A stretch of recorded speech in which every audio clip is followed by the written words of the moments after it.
Welcome students, class 11-এর computer science এবং computer অ্যাপ্লিকেশানের সেমিস্টার 1-এর ইউনিট 1-এর চ্যাপ্টার 1 ক্লাসিফিকেশান অফ কম্পিউটার আছে।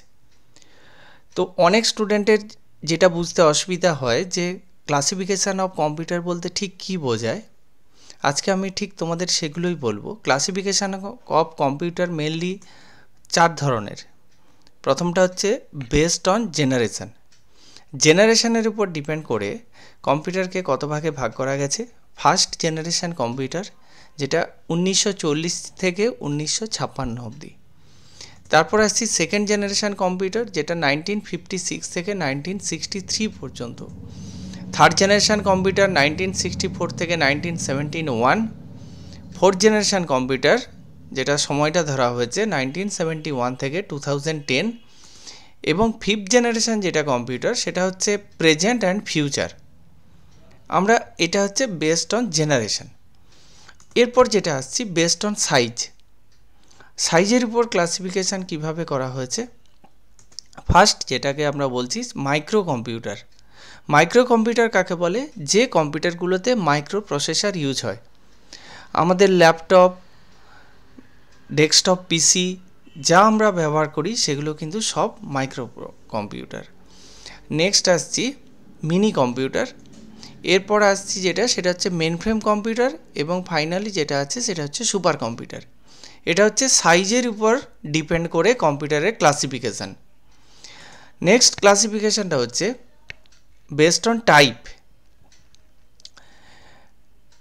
কম্পিউটার হচ্ছে analog computer, digital computer and hybrid computer. এটা হচ্ছে based on type.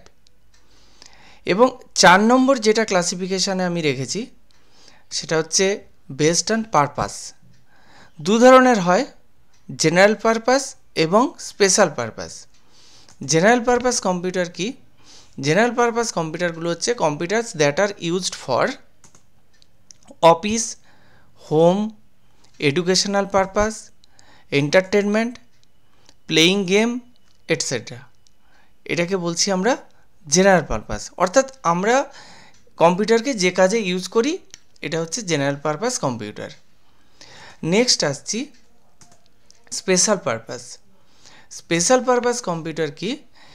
Special purpose computer হচ্ছে mobile computer. Mobile computer. Next আসছি গেমিং কনসোল বা গেম কনসোল যেটাকে বলছে, এবং এমবেডেড সিস্টেম। এমবেডেড সিস্টেম কাকে বলে? যে সমস্ত ডিভাইসগুলো স্পেশালভাবে কাজে ইউজ করা হয়, যেমন ওয়াশিং মেশিন, এটা একটা এমবেডেড সিস্টেম। মোবাইল কম্পিউটার শুধুমাত্র এটা মোবাইলের পারপাস সলভ করার জন্য ইউজ হয়েছে, এটা কিন্তু পুরো কম্পিউটার নয়।